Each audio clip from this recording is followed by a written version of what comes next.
Subscribe करिए हमारे channel target UP TET CTET को और बेल आइकन को दबाइए। हेलो फ्रेंड्स, मैं रेनू स्वागत करती हूँ आप सभी भावी अध्यापक एवं अध्यापिकाओं का आपके अपने channel target UP TET CTET में।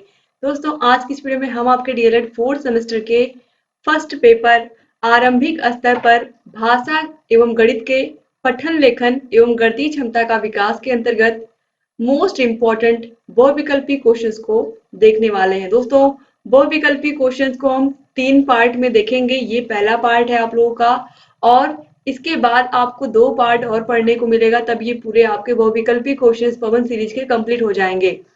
राजन सीरीज में 200 से ऊपर क्वेश्चन है, ऑलरेडी मैंने 5 पार्ट में उनको पढ़ा दिया है। आपके सेकंड पेपर के राजन सीरीज और पवन सीरीज दोनों के ही बहुविकल्पी क्वेश्चंस को मैंने पढ़ा दिया है। इसी प्रकार साइंस के भी सभी बहुविकल्पी और अतिलघुत्तरीय क्वेश्चंस को भी मैंने पढ़ा दिया है। आपको सभी क्वेश्चंस की link description box, comment box में मिल जाएगी। सभी की वीडियोस आपको मिल जाएंगी। आपको हर एक विषय के हैंड रिटन नोट्स में वीडियोस भी मिल जाएंगे। आप 8 के 8 विषयों को देखिए, तैयारी अपनी बेहतर बनाइए अगर आपको अच्छे से अच्छा नंबर लाना है 4th सेमेस्टर में। जिन भी प्रशिक्षुओं ने पिछले सेमेस्टर में पढ़ाई की है हमारे चैनल से, उन्हें पता है कि उन्हें कितना लाभ हुआ है। तो आप लोगों ने अगर अभी तक सारे वीडियोस को नहीं देखा है तो आप लोग प्लीज, अभी टाइम है एग्जाम के लिए, आप लोग अच्छे से देख करके अपनी प्रिपरेशन कर लीजिए। और अगर आपको 8 के 8 विषयों की पीडीएफ चाहिए तो पीडीएफ के लिए आपको हमारे app target UP TET CTET app को डाउनलोड करना पड़ेगा, और ऐप की लिंक आपको डिस्क्रिप्शन बॉक्स और कमेंट बॉक्स दोनों जगह दे दी गई है।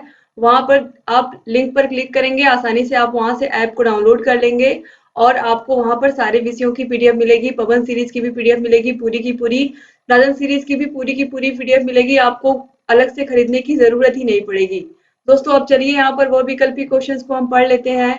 बहुविकल्पी क्वेश्चंस को अगर आप यहाँ पर पढ़ के जाएंगे तो आपको सारे के सारे आंसर याद रहेंगे, क्योंकि मैं हर एक क्वेश्चन को एक्सप्लेन करके पढ़ाती हूँ, और एक्सप्लेन करने का फायदा ये होता है कि आपको उसका आंसर काफी लंबे समय तक याद रहता है। तो इसीलिए आप लोगों ने भले सीरीज खरीद ली है, आपके पास है, फिर भी आप इन बहुविकल्पी क्वेश्चंस को और अतिलघुत्तरीय क्वेश्चन को चैनल से जरूर पढ़ें, वीडियोस को जरूर देखें, ताकि आपको आंसर हमेशा के लिए लर्न हो जाए। तो दोस्तों, चलिए अब बहुविकल्पी क्वेश्चंस को स्टार्ट करते हैं। तो क्वेश्चन नंबर 1 है, पठन के कितने प्रकार होते हैं? तो पठन के कितने प्रकार होते हैं आपको पता है। कोई भी चीज लिखी हुई है तो आप उसको किस तरीके से पढ़ सकते हो, या तो आप बोल बोल करके पढ़ सकते हो या तो आप मन में पढ़ सकते हो। तो पठन कितने प्रकार का होता है? 2 प्रकार का। या वाचन, पठन को ही हम क्या कहते हैं? वाचन कहते हैं। कंफ्यूज मत होइएगा, पठन या वाचन एक ही बात है। तो वाचन सस्वर वाचन और मौन वाचन, वैसे ही पठन भी सस्वर पठन और मौन पठन। तो यहाँ पर आप देखिए पठन कितने प्रकार का हो गया? 2 प्रकार का। तो याद रखिएगा, बोल बोल कर पढ़ना और मन में पढ़ना। इसके बाद क्वेश्चन नंबर 2 है, लिखित अभिव्यक्ति के लिए महत्वपूर्ण बिंदुओं की संख्या कितनी होती है? लिखित अभिव्यक्ति का मतलब होता है कि हम लिखी हुई चीज को बोल करके पढ़ रहे हैं, और लिखित अभिव्यक्ति में बहुत सारी चीजें होती हैं जिनका हमें ध्यान रखना होता है। क्रमबद्धता का ध्यान रखना होता है, जो बातें, जो पॉइंट्स हम कहना चाह रहे हैं वो किस क्रम में है, और क्या सुव्यवस्थित तरीके से हमने उन्हें लिखा है या नहीं लिखा है। जैसे अगर कोई निबंध हम लिख रहे हैं तो उसमें प्रस्तावना है और बहुत सारी चीजें हैं, धीरे धीरे फिर लास्ट में उपसंहार आता है। तो इस तरीके से एक सिस्टमेटिक तरीके से चीजें लिखनी होती हैं। तो इसमें क्रमबद्धता के अलावा आपने किस तरीके से सुंदरता का भी ख्याल रखना होता है, क्योंकि साफ सुथरी राइटिंग होगी आपकी तो देखने में अच्छा लगेगा। तो इस तरीके के 4 महत्वपूर्ण बिंदु होते हैं। तो ऑप्शन सा जो है 4, ये राइट आंसर हो जाएगा। क्वेश्चन नंबर 3 है, पठन भाषा शिक्षण का रूप है? मौलिक, व्यवहारिक, सामाजिक या शैक्षिक? तो पठन भाषा शिक्षण का कौन सा रूप है? दोस्तों, पठन, अगर आप कोई भी भाषा पढ़ लेते हो तो आप उसको बोल भी लोगे, क्योंकि बोलना भी क्या होता है, एक प्रकार से हम उच्चारण ही तो कर रहे हैं शब्दों का। तो अगर देखा जाए तो पठन जो है ये भाषा का व्यवहारिक रूप होता है। तो ऑप्शन बा जो है ये बिल्कुल सही हो जाएगा। व्यवहारिक रूप मतलब मौखिक रूप, जिसे हम बोल करके अपनी बातों को दूसरों के समक्ष पहुंचा पाते हैं। इसके बाद क्वेश्चन नंबर 4 है, लिखित अभिव्यक्ति का महत्वपूर्ण बिंदु है? सुंदरता, वचनीयता, क्रमबद्धता या लेखनीयता? तो लिखित अभिव्यक्ति में सबसे ज्यादा ध्यान अगर कोई चीज दिया जाता है, महत्वपूर्ण बिंदु में सबसे अधिक ध्यान अगर किसी चीज में हमें देनी होती है तो वो है क्रमबद्धता। क्योंकि अगर सेंटेंस आपने क्रमबद्ध तरीके से नहीं लिखे हैं तो सामने वाला समझ ही नहीं पाएगा कि आप कहना क्या चाहते हो। इसीलिए सिस्टमेटिक तरीके से क्रमबद्ध रूप से हमें अपनी बातों को पॉइंट के थ्रू लिखना होता है। तो ऑप्शन सा यहाँ पर सही हो गया। क्वेश्चन नंबर 5 है, भाषा की कितनी इकाइयां होती हैं? 2, 3, 4 या फिर 5? दोस्तों ऑप्शंस में 2, 3, 4 और 5 दिया है। तो यहाँ पर राइट आंसर है भाषा की 5 इकाइयां हैं। और कौन कौन सी? जैसे हिंदी भाषा में आप यहाँ पर आपको पता है, हिंदी भाषा और गणित के विषय में ही आप इस पूरे पेपर में पढ़ रहे हो। तो हिंदी भाषा में ध्वनि, उसके बाद वर्ण, फिर शब्द और पद, और लास्ट में आता है वाक्य। तो ध्वनि, वर्ण, शब्द, पद और वाक्य, यही 5 इकाइयां होती हैं, याद रखिएगा। ठीक है, तो ऑप्शन द जो है ये बिल्कुल सही हो जाएगा। इसके बाद क्वेश्चन नंबर 6 है, वर्ण के भेद होते हैं 2, 3, 4 या फिर 6? तो वर्ण आपको पता है 2 प्रकार के होते हैं, स्वर वर्ण और व्यंजन वर्ण। तो ऑप्शन आ जो है ये बिल्कुल सही हो जाएगा। क्वेश्चन नंबर 7 है, मात्राओं के आधार पर स्वर कितने प्रकार के होते हैं? तो मात्रा के आधार पर आपको पता है ह्रस्व स्वर, दीर्घ स्वर और प्लुत स्वर 3 प्रकार के होते हैं। तो ऑप्शन द जो है ये बिल्कुल सही हो जाएगा। क्वेश्चन नंबर 8 है, हिंदी में व्यंजन वर्णों की संख्या कितनी है? 12, 24, 33 या 19? तो यहाँ पर 12, 24, 33 और 19 दिया हुआ है ऑप्शंस में। दोस्तों आप लोग को मैंने बताया है कि हिंदी वर्णमाला में टोटल होते हैं 52 अक्षर। 52 में से 41 व्यंजन और 11 स्वर। तो यहाँ पर आप देखिए, चूंकि यहाँ पर ऑप्शंस में दिया ही नहीं 41, तो इसीलिए हम 33 यहाँ पर लगाएंगे। तो याद रखिएगा आप लोग कि इस तरीके से अभी आप आगे क्वेश्चन देखोगे तो उसमें दिया है। अभी जब आगे पढ़ोगे तो आप देखोगे हिंदी वर्णमाला में टोटल कितने वर्ण है, तो उसमें आपको आंसर 52 ही सही मिलेगा। लेकिन अगर आप यहाँ पर जोड़ोगे तो ये 52 आएगा ही नहीं। अगर आप 33 में और 11 जोड़ोगे तो 52 कहाँ आएगा? तो इस तरीके से यहाँ पर याद रखिएगा आप लोग, अगर ऑप्शंस में 41 नहीं दिया, 33 दिया तो 33 ही आप लगाओगे। ठीक है।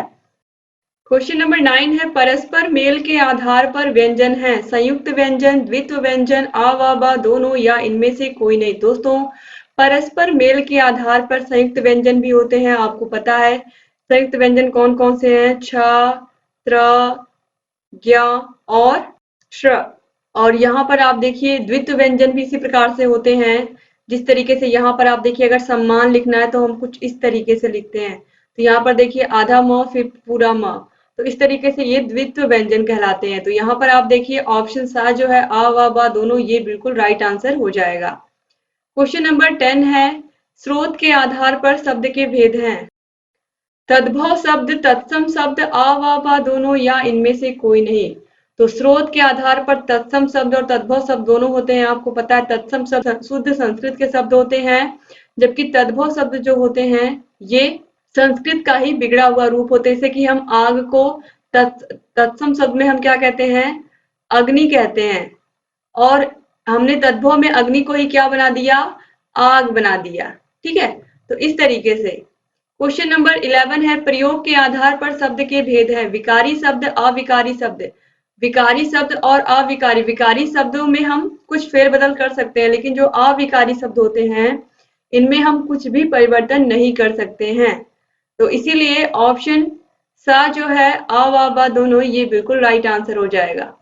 क्वेश्चन नंबर 12 है, ध्वनि क्या है? ध्वन्यात्मक भाषा, शिक्षा अर्जन करने का माध्यम, आ वा बा दोनों या इनमें से कोई नहीं? दोस्तों ध्वनि ध्वन्यात्मक भाषा है, आपको पता है भाषा की सबसे छोटी इकाई है।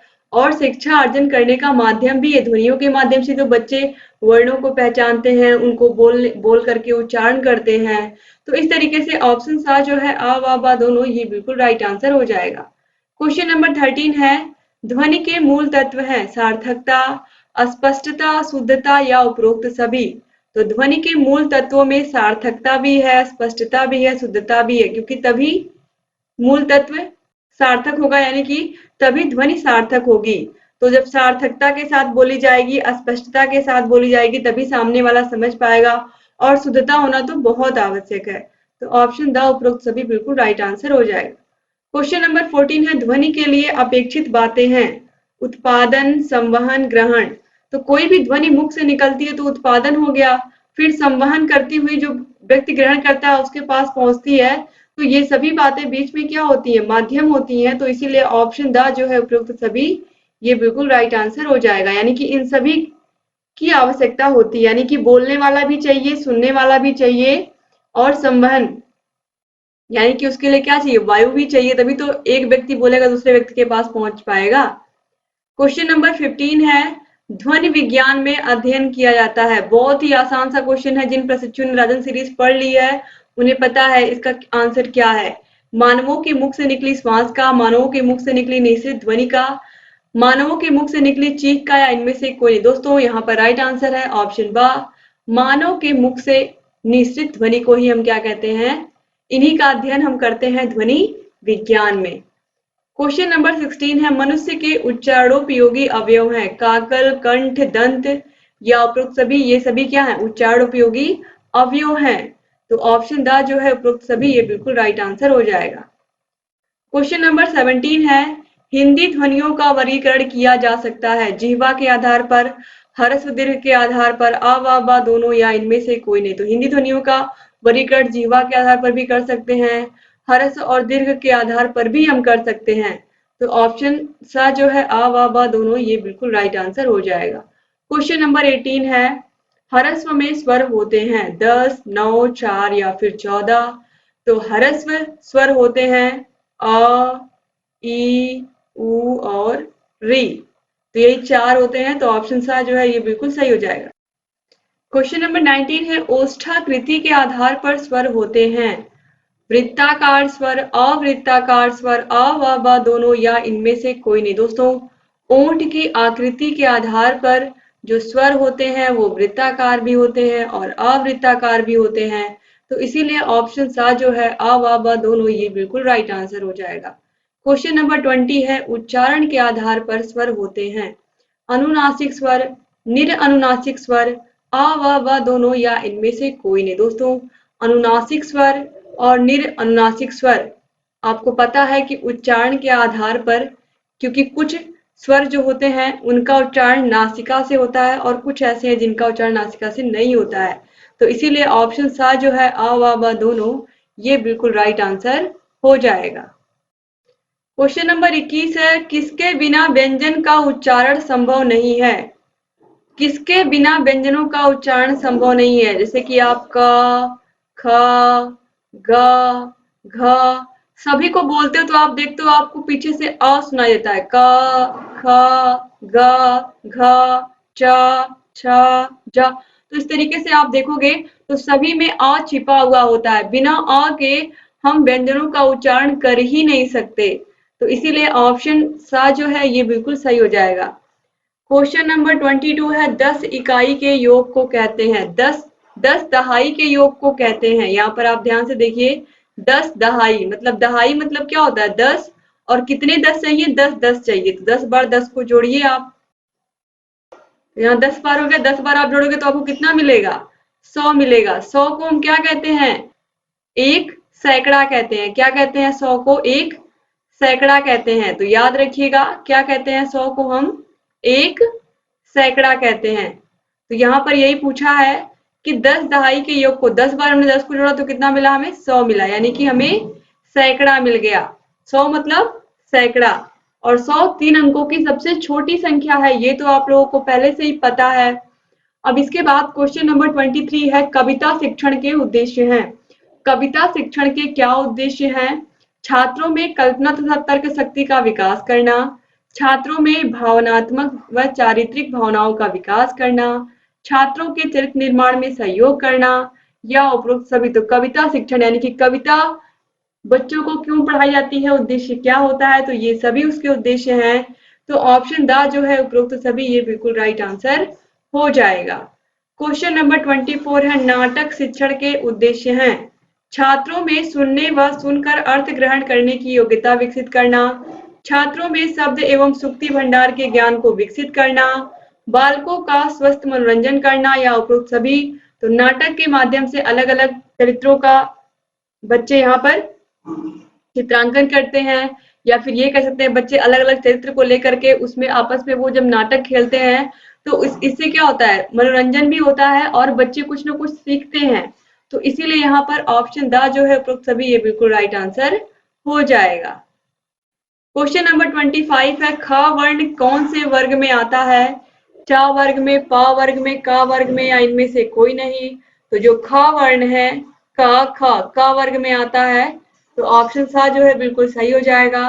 क्वेश्चन नंबर 26 है, अंग्रेजी में कितने वर्ण होते हैं? इंग्लिश में कितने अल्फाबेट होते हैं? ए से लेकर जेड तक 26, तो ऑप्शन ब जो है बिल्कुल सही हो जाएगा। क्वेश्चन नंबर 27 है, अर्थ की दृष्टि से शब्द कितने प्रकार के होते हैं? दोस्तों यहाँ पर ऑप्शंस में दिया हुआ है 4, 3, 2 और 5। दोस्तों अर्थ की दृष्टि से जो शब्द होते हैं उनके प्रकारों में सार्थक शब्द, निरर्थक शब्द, एकार्थी शब्द, अनेकार्थी शब्द, विलोम शब्द, इसके अलावा पर्यायवाची शब्द, समान प्रतीत होने वाले शब्द, ये सभी आते हैं। दोस्तों अगर मोटे तौर पर यहाँ हम देखें तो ऑप्शन द जो है 5 प्रकार, कम से कम 7 यहाँ पर मैंने बताए हैं, तो यहाँ पर कम से कम आप देखिए 5 तो दिया हुआ है, तो 4 दिया हुआ है यहाँ पर आंसर में, ये बिल्कुल गलत है।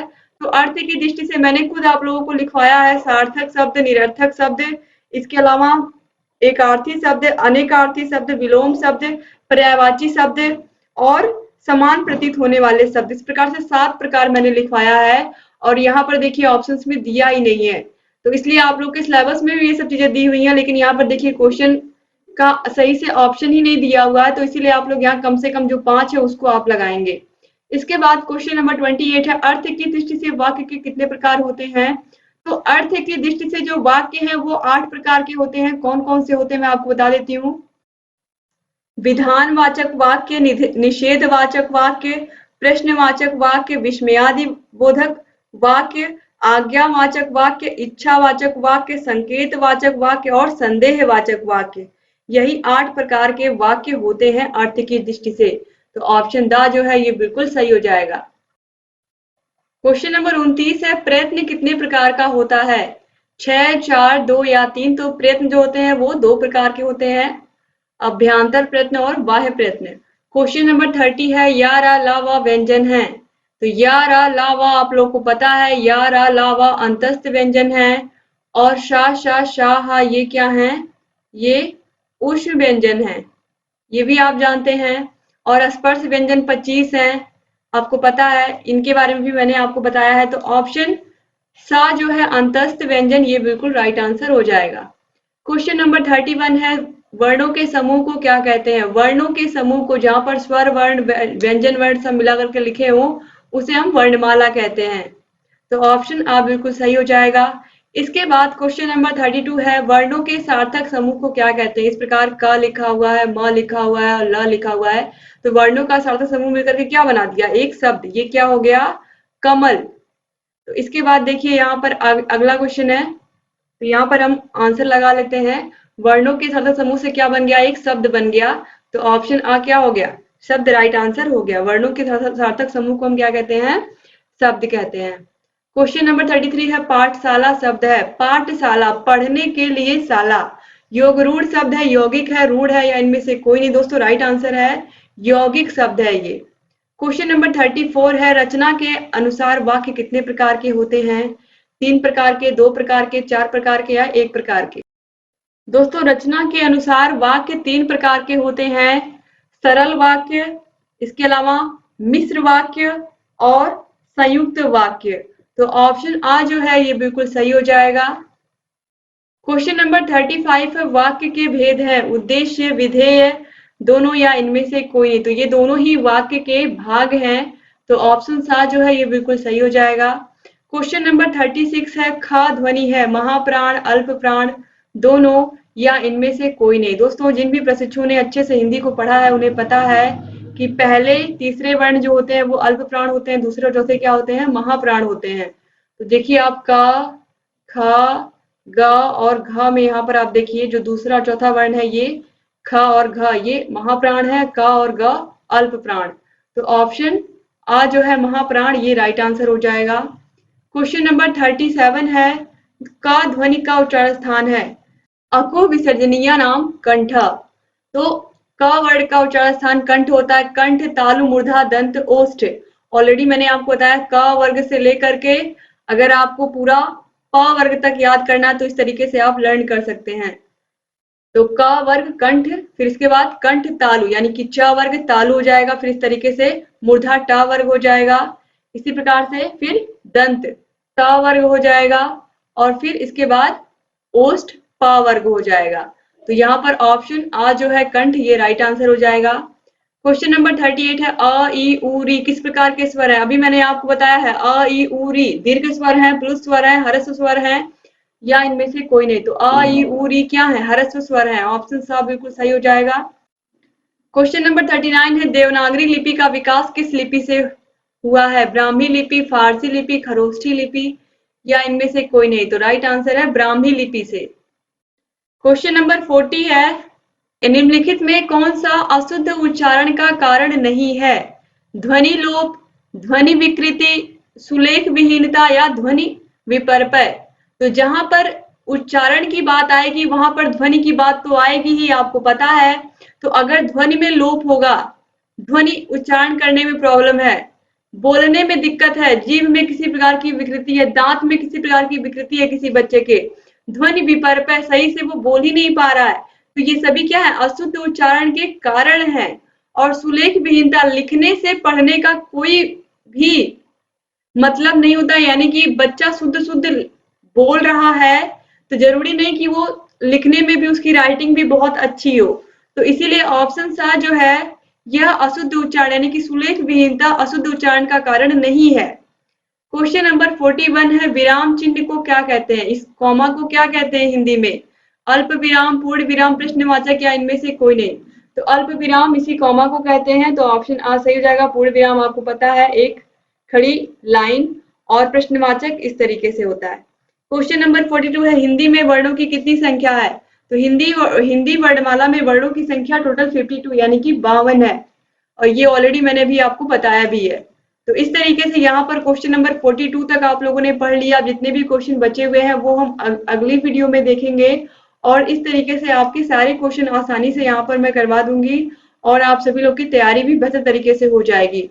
उम्मीद करती हूँ कि ये वीडियो आपको पसंद आई होगी और आप लोग अपने कॉलेज फ्रेंड्स को इसको जरूर शेयर करोगे। अपने कॉलेज के व्हाट्सएप ग्रुप में आप इसको जरूर शेयर करिएगा दोस्तों, जिससे अधिक से अधिक प्रशिक्षुओं तक ये वीडियोस पहुंचे और हमारे डीएलएड के भाई बहन सभी वीडियोस को देख करके लाभ ले सके। यहाँ पर आई बटन पर भी क्लिक करके आप सभी वीडियोस को देख सकते हैं। Target UP TET C TET channel लगातार आप लोग के लिए वीडियोस लेकर के आ रहा है और आपके लिए आगे भी वीडियोस लेकर के आता रहेगा।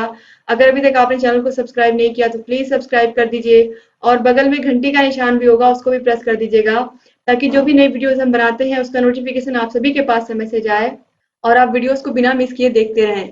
तो दोस्तों अगर अभी तक आपने ऐप को डाउनलोड नहीं किया तो ऐप को भी डाउनलोड कर लीजिए। वहां पर भी आपको बहुत सारी सुविधाएं मिलेंगी और आपको सारे कोर्सेज आसानी से मिलेंगे। आपको कहीं भी बहुत ज्यादा ढूंढने की जरूरत नहीं पड़ेगी और 8 के 8 विषयों की लिंक आपको डिस्क्रिप्शन बॉक्स में मिल जाएगी। यूट्यूब पर भी आप सभी वीडियोस को देख सकते हैं और जहां कहीं कोई भी समस्या आए हमसे बता सकते हैं।